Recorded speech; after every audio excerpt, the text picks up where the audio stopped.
hommage yàlla dogal ñu jiitu ki ma tudd léegi suñu bàyyi Mortala Gueye bokk na soxna Koura yi bokk na si loolu macha allah njabootam teew fi te njabootam di njabootu sëriñ ngir mën a sàmmonte xamat suñu kàddu lii moom mooy li ñu bëgg def mooy sëriñ Abdoulaye Aw lii nga xam ne si ngoon ba léegi mi ngi fi jóge ba Tiwaawan bàyyi programme yu bëri sëriñ bi sàkku woon mu wax fi bu dee fukki minute la sax ndax bëri na ay bés yu muy mel nii yu muy teew day ñëw ba dem wax dëgg yàlla si coobare borom bi te du gis benn yoon boo xam ne dina am taxawaay bu si am bu mel noonu nag bu ñëwee dinañ gis jox cëram bu baax a baax di ziare suñu mag Maam Góor Jazaaka di goro di mag di rakk si njaboot di ko ñaanal suñu borom mu defal ko tawfeex waaye rek di wax ne sëñ Maguette ñi ngi lay jox cantu préfet ak cantu sous-préfet di wax ni ñoom seen taxawaay ci Cheikh bi am na solo lool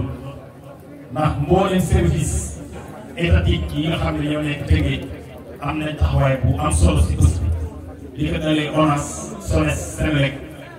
mooy force de l'ordre bi njiital commandant ñëpp ñëw nañ fi taxawaay bu am solo la ñu am si sëriñ di wax ni préfet taxawaay boobu si am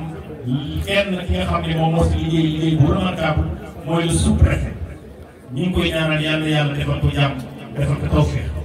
ndax bi ñu fa demee mu recevoir sëriñ engagement yi ko waxoon yëpp def na kon ñi ngi jaaral cant yi foofu di wax ni sëriñ bi dégg si moom ñeneen ñi nga xam ne jëflante nañu wax sëriñ am nañu jaar si moom am na ñoo xam ne fekke naa am na ñoo xam ne fekkoo moom su ma bëggee cant yi dina am ñoo xam ne dama leen fàtt da koo fàtt rek mu daal di